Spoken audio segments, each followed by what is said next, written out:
Such an insignificant person has the audacity to handle my fine crystal, Omar Alfared scoffed in Arabic, causing the dining table to burst into laughter, confident that the American server comprehended nothing. Sarah Collins lowered her head, her hand shaking as she placed the wine glass down. However, moments later, she raised her eyes and responded in perfect Arabic. The fine crystal doesn't diminish the person holding it. It merely mirrors the honor of whoever drinks from it. The entire room went silent. The wealthy man who had ridiculed her now stared in amazement as the server spoke with greater fluency than someone born there. Sarah stood beneath the warm light of the crystal fixtures in the luxury Dubai Hotel's restaurant, her simple black work clothes disappearing into the darkness cast by marble columns and rich curtains. At 25, her chestnut hair was pulled back in a casual ponytail, with a small scar over her eyebrow reflecting the light. Her attractiveness was subtle and natural, like a stone polished by flowing water, not the sparkling type that demanded notice. Born into one of America's most affluent families and raised by a language scholar who instilled in her self-control and the influence of communication, Sarah moved with a composure that many interpreted as frailty. Yet the patrons present couldn't see this. They noticed her worn footwear and plain hands, assuming she was worthless, a nobody among the powerful and privileged. This shift wasn't her regular assignment. Sarah had been summoned at the last moment to cover for an absent colleague. Her mother in Ohio was fighting cancer, and the hospital expenses were like an endless wave, consuming every dollar Sarah managed to make. Her feet hurt from standing for hours. Her shoulders ached from lifting heavy trays filled with crystal and silverware. Entering this exclusive dining area meant, for business leaders and government officials, felt like walking into dangerous territory. The atmosphere was heavy with expensive cologne and arrogance, and stares tracked her movements, forming judgments before she even approached their table. A lady wearing a sequined gown whispered to her companion, her tone sharp and cutting, "Is that truly the finest they could manage to wait on us?" Sarah's jaw tensed, but she continued forward, keeping her tray balanced and her expression carefully controlled. Omar Alfared occupied the table's head position, his silk suit shining, his presence dominating the space. He was 50 years old, broad across the chest with keen eyes and an even keener tongue, the type of person who enjoyed making others feel inferior. His daughter Isla sat beside him, a 22-year-old college student studying overseas. Her dark eyes swept the room as though she were memorizing every person and every comment. The table represented a display of wealth and self-importance. A government official with an askew tie and hollow laughter, a media executive with slicked-back hair and a Rolex that screamed affluence, and Clara, a high society woman whose pearls and artificial smile concealed her vindictive nature. They had gathered for a charity event, an evening of transactions and exhibitions, with Sarah serving merely as a backdrop to their performance. Before Omar's cutting remarks pierced the air, Sarah experienced a deeper wound. In the kitchen, during a brief, quiet moment, her phone vibrated in her apron pocket. She pulled it out, her heart dropping as she read her cousin's message. "Insurance rejected Mom's treatment once more. We've exhausted all possibilities." Sarah's breathing faltered, her fingers clutching the device so tightly her knuckles turned pale. She had been fighting for her mother for months, taking every available shift, contacting every office begging for assistance. The news felt like a blow she couldn't avoid.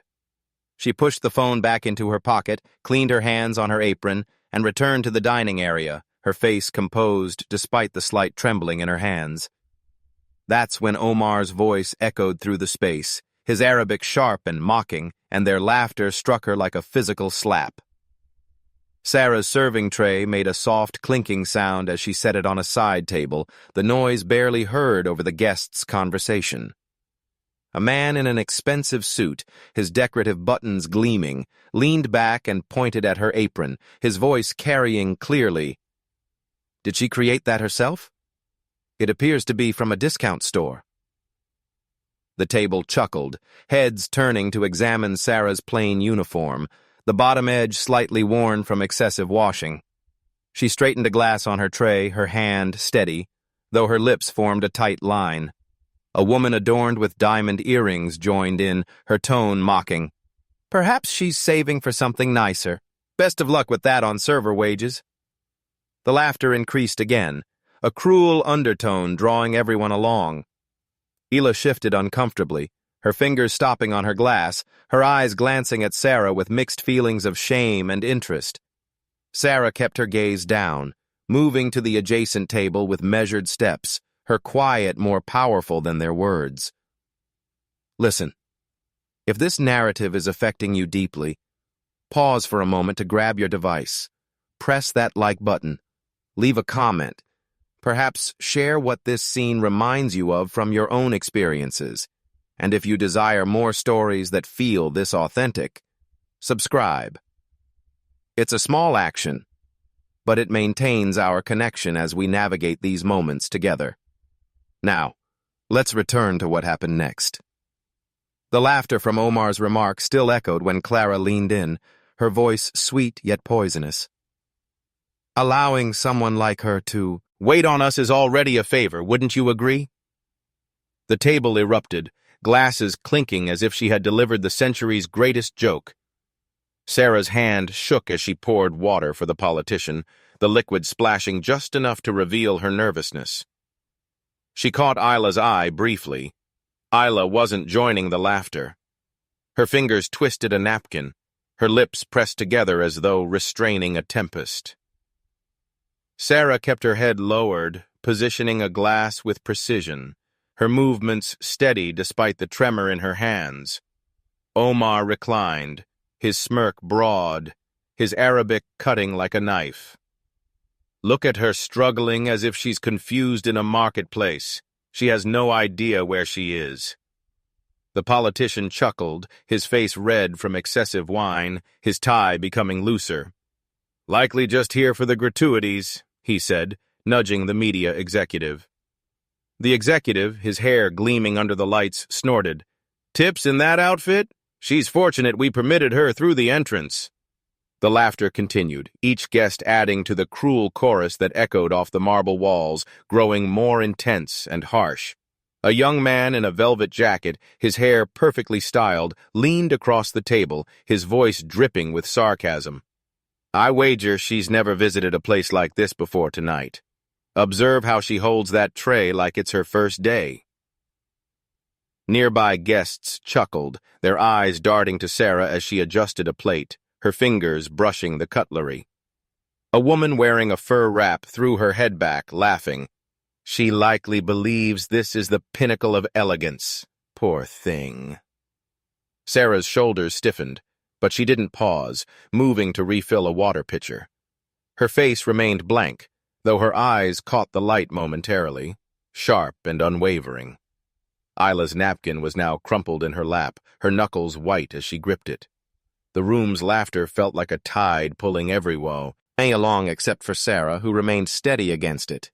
Sarah continued moving, placing a napkin beside a plate, her fingers grazing the tablecloth's border. The insults became personal, cutting deeper. Does she even speak English correctly? Clara said, her voice reaching the next table, loud enough to attract attention. I bet she's from some forgotten town, thinking she's struck gold working here. The media executive nodded, sipping his wine. Probably can't even spell Dubai correctly.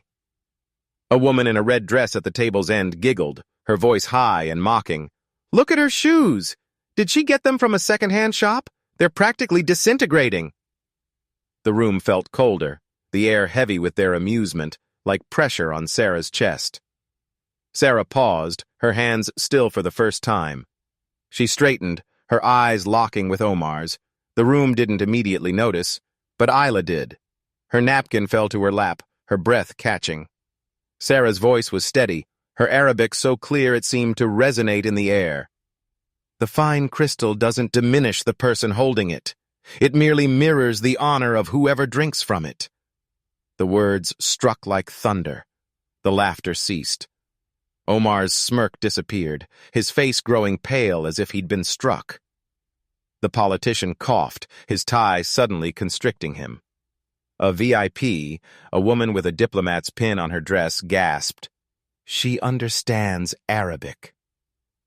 Isla's eyes lit up, a small smile breaking across her face like a crack in a dam.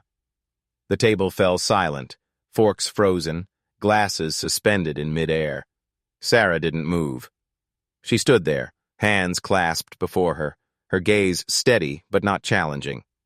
The media executive shifted, his expensive watch glinting as he attempted to laugh it off. "That's surprising," he mumbled, his voice fading. Clara's pearls clicked as she swallowed hard, her face flushed, her confidence cracking.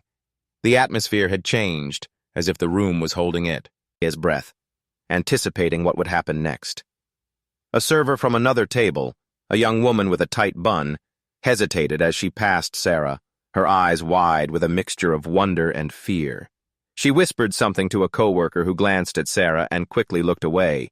The guests noticed their whispers becoming sharper, more curious. A man in a pinstriped suit leaned forward, his voice low but mocking. "So she knows a few phrases. That doesn't mean she belongs here." His tone was dismissive, but his eyes remained on Sarah, searching for a weakness in her composure. Sarah adjusted a napkin on the table, her fingers steady, though her lips twitched slightly, hinting at something unspoken. Isla's smile faded somewhat, her eyes moving between her father and Sarah as if sensing an approaching storm. Omar recovered first, his laughter forced as he switched to English to regain control. "She probably memorized some tourist expressions. Don't be impressed." Clara jumped in, eager to dismiss her. "Exactly. It's just imitation, nothing genuine. Like a parrot in cheap clothing." The politician nodded, trying to restore his swagger. "Let's not get excited. She's still just the help." Whispers spread through the guests, their voices quiet but sharp. "No way she's fluent," one said. "She's pretending," another muttered. Omar crossed his arms, his eyes narrowing. "If you truly know it, prove it. Say something worthwhile." As Sarah reached for an empty wine glass, a woman in a gold dress with glossy red nails tapped her fork against her plate, the sound sharp and intentional. "Let's have some entertainment," she said, her voice loud enough to draw attention. "Recite something impressive, or are you just a one-trick performer?" The table laughed, some guests applauding as if it were a show. Sarah's hand paused on the glass, her fingers tightening briefly before relaxing. She didn't look at the woman, but her shoulders squared, her posture shifting just enough to command attention. Isla's eyes widened, her breathing shallow, as if she knew something significant was about to occur. The room's energy shifted, guests leaning in, waiting for Sarah to fail. Sarah set down the glass, her movement slow and deliberate, as if giving them time to marinate in their doubt. She looked at Omar, her face calm, her eyes sharp with clarity. Then she spoke, reciting a poem by al-Mutanabi, her voice soft but carrying the weight of centuries. The words flowed like water over stone, each syllable perfect, the rhythm alive with history. A scholar at the table, a man with thick glasses and a quiet manner, nearly dropped his fork. "That's remarkable," he said, his voice trembling. "Only someone who's lived in the Arab world and studied it extensively could speak like that." The guests turned to Omar, their eyes expectant, some almost accusatory.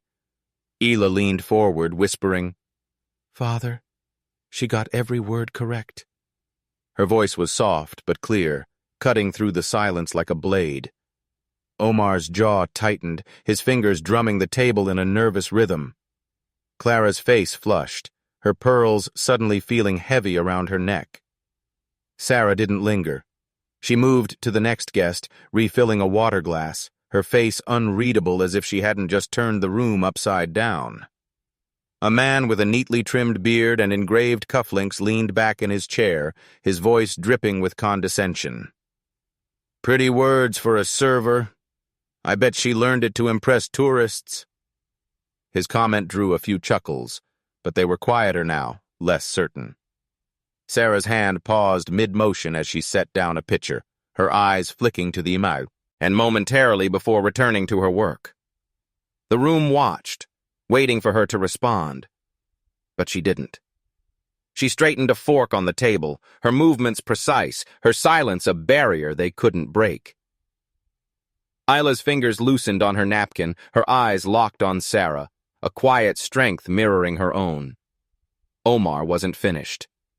His voice rose, sharp and desperate to regain control. "Poetry's simple. Flowery language doesn't mean you understand anything practical. What do you know about finance? Trade?" He nodded to the media executive, who grinned and leaned forward, asking Sarah a complex question in Arabic about regional commerce, tariffs, and oil markets.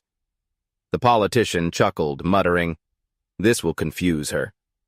Clara sipped her wine, smirking. "Let's see her fake this one." The question was dense, layered with jargon and numbers designed to confuse, a trap meant to expose her. Sarah listened, her head tilted slightly, her eyes bright with focus. The question was a maze of terms and figures meant to make her stumble. Isla's hands clenched under the table, her breathing shallow, her eyes fixed on Sarah. Sarah didn't hesitate. She answered in Arabic, her voice clear, providing a detailed analysis of trade routes, economic impacts, and specific figures from recent deals. She cited data as if she had written the reports herself, her words precise, her logic unassailable. The politician's jaw dropped. He clapped slowly at first, then faster. "That's not just fluency," he said, his voice carrying across the room. "That's expertise." The room shifted again. Guests looked at Sarah with new eyes, some with awe, others with unease. Omar's face was tense, sweat forming on his forehead, his fingers gripping the table's edge. Ila's hands relaxed, her eyes shining with something like pride. Sarah nodded once, politely, and moved to clear a plate, her movements as steady as ever. The chatter was quieter now, the laughter gone. People watched her not as a waitress, but as something else, someone who didn't fit their assumptions. A man at the far end of the table, a diplomat with gray hair and a quiet presence, leaned toward his neighbor. "Who is she?" he whispered, his voice barely audible but heavy with curiosity. A woman in a sapphire blue dress, her earrings dangling like chandeliers, tilted her head toward Sarah, her voice low but cutting. "She's probably just showing off to get attention. People like her always do." The comment was quieter but still carried, drawing a few nods from the table. Sarah's hand paused as she adjusted a wine bottle on a side table, her fingers brushing the label, her eyes narrowing slightly. She didn't respond, but her posture shifted, her back straighter, her movements more deliberate. A server nearby fumbled a tray, the clatter breaking the tension momentarily, but all eyes remained on Sarah. Isla's lips parted as if she wanted to speak, but she stayed silent, her eyes fixed on Sarah's every move. Omar's voice cut through, low and bitter, trying to claw back control. "A servant's still a servant. Language doesn't change your position." Clara laughed, sharp and cruel, her pearls glinting in the light. "Exactly. She's just tonight's entertainment. Let's not get carried away." A few guests nodded, their smirks returning, trying to pull the room back to their side. Sarah's lips curved just a fraction. Not a smile, but something sharper, as if she'd heard it all before and was tired of it. She didn't respond. She kept working, her hands steady, her eyes scanning the table as if she saw through every one of them. The politician leaned forward, his voice loud, trying to rally the crowd. "She's probably exaggerating. No one like her could know that much." The media executive nodded, his slick hair catching the light. Let's be realistic. She's a waitress. This is all an act. The words hung heavy, waiting for Sarah to falter. She didn't. She set down a tray, her movements deliberate, and spoke, her Arabic deep and resonant. Yes, I was a servant, but I was also the student of Professor Yusuf al-Hassan, language advisor to the government. A hush fell over the table as Sarah's words sank in, the name of the renowned professor echoing in the silence. The politician nearly knocked over his glass, his hand shaking as he caught it. I knew the professor, he said, standing, his voice trembling with disbelief.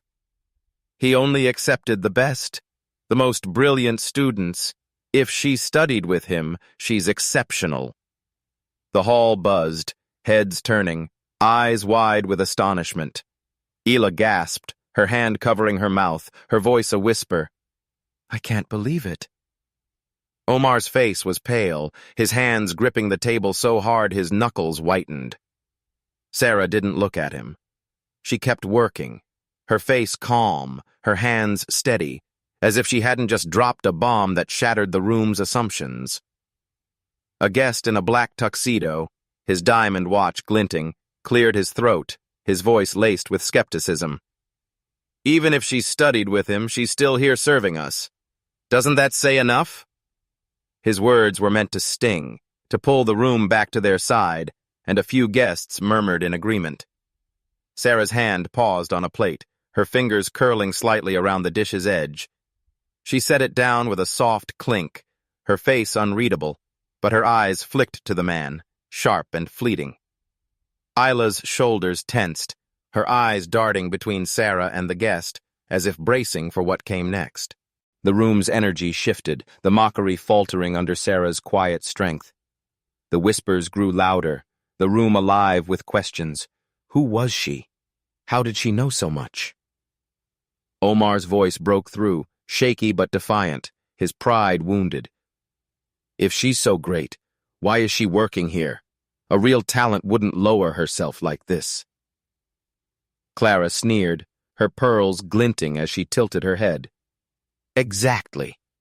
Probably making it all up to save face. The media executive leaned back, smirking, his confidence returning. Let's see her prove that one. The air was thick with tension, the guests watching, waiting for Sarah to crumble under the weight of their doubt. Sarah sighed, her gaze unwavering, as if she'd been expecting this moment all along. She reached into her apron, pulling out an old envelope, its edges worn but stamped with a royal seal that gleamed under the chandeliers. She opened it carefully, her fingers steady, and read aloud in a clear, steady voice. Full honorary scholarship granted to Sarah Collins, signed by Omar Alfared.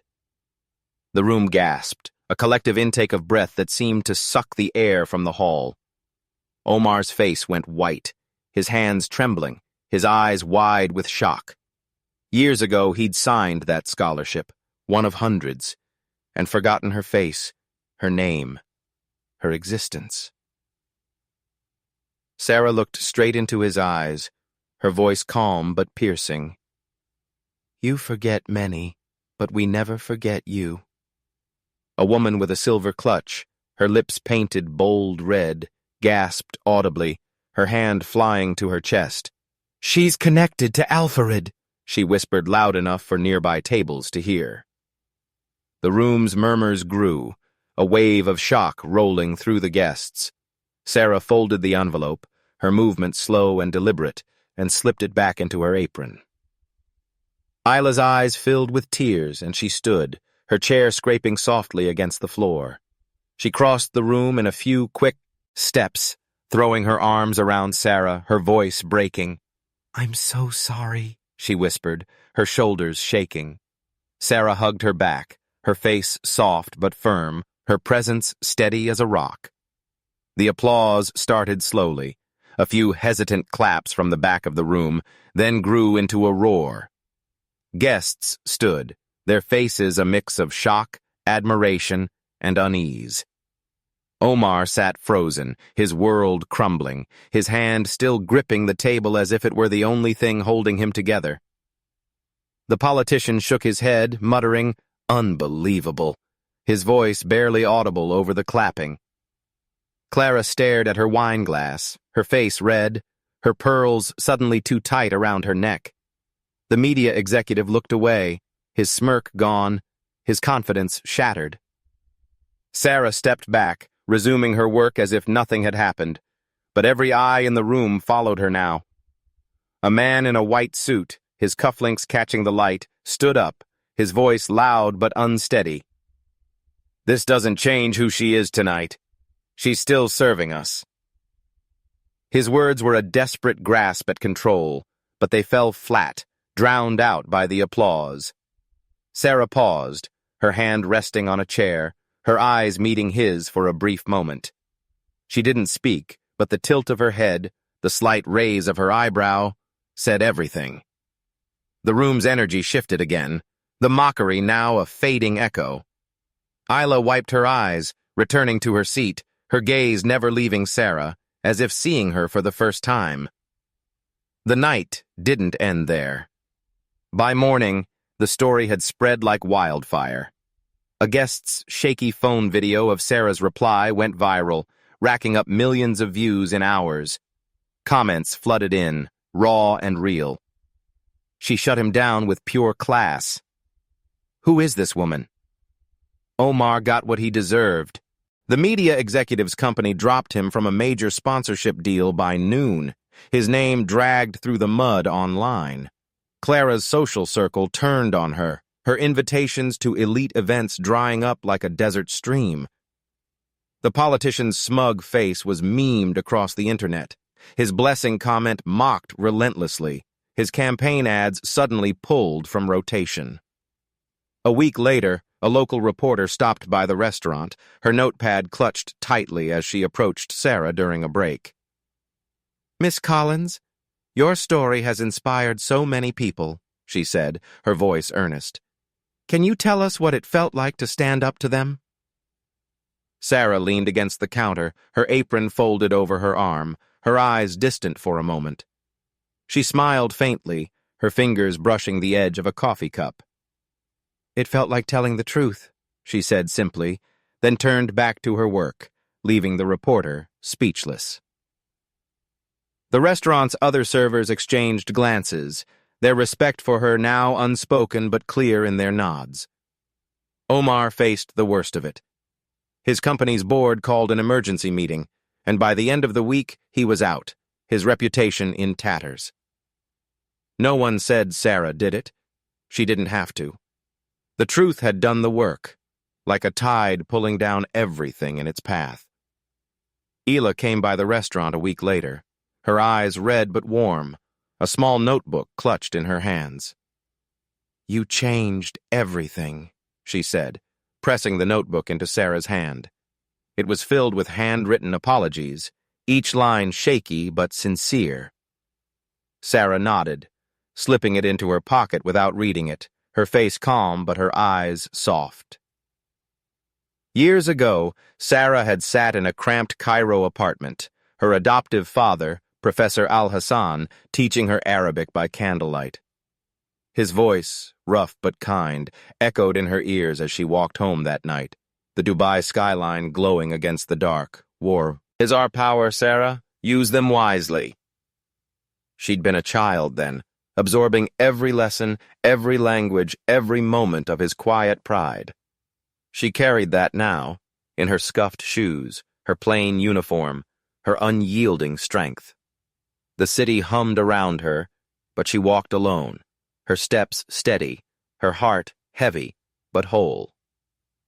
As Sarah crossed a busy street, a car horn blared, its sound sharp and familiar, like the old sedan her father used to drive. She paused, her hand brushing the envelope in her pocket, her eyes lingering on the car's taillights as they faded into the night. A passerby bumped into her, muttering an apology, but she didn't react, her gaze distant, her fingers tightening around the worn paper. The memory of her father's lessons, his steady hand on her shoulder, felt closer now, grounding her in the chaos of the city. She took a deep breath, her shoulders relaxing, and kept walking, her silence both shield and sword. Sarah's life didn't change much on the surface. She still worked double shifts, still sent money home for her mom's bills. But something was different. The way she carried herself, the way her eyes met the world. It was stronger, surer. She'd always known who she was, even when the world refused to see it. Now they couldn't look away. A co-worker at the restaurant, a man with a tired smile, handed her a tip one night, his voice low. "You're more than this place, Sarah," he said, his eyes earnest.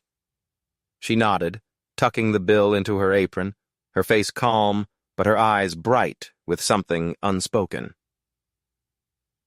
One evening, as Sarah wiped down a table, a young girl no older than 10 approached her, clutching a crumpled drawing. "I saw you on the internet," the girl said, her voice shy but clear. "You're so brave." She handed Sarah the drawing, a sketch of a woman standing tall, surrounded by falling stars. Sarah's fingers traced the lines, her lips parting slightly, her eyes softening. She knelt down, meeting the girl's gaze. "Thank you," she said, her voice quiet but warm, folding the drawing carefully. The girl's mother smiled from a distance, her eyes misty, as Sarah stood and returned to her work. The restaurant grew quieter as the story faded from the headlines, but Sarah's presence lingered. A regular customer, an older man with a worn leather jacket, stopped her one night, his voice gruff but kind. "You made us all think twice, kid," he said, sliding a generous tip across the counter. Sarah's hand paused on the rag she was holding, her eyes meeting his for a moment before she nodded, slipping the tip into her pocket. The weight of his words stayed with her, a quiet acknowledgement of the ripple she'd created. She turned back to the counter, her movements steady, her silence now a force of its own. "You've been there, haven't you? Felt that sting when someone looks down on you, judges you for what you wear, where you come from, who they think you are. You've stood in rooms where you didn't belong, where the air turned cold, and you kept going. You held your ground, not with anger, but with quiet strength that said more than words ever could. Sarah's story is yours too, in a way. It's about standing tall, about letting the truth speak when the world tries to silence you. You weren't wrong.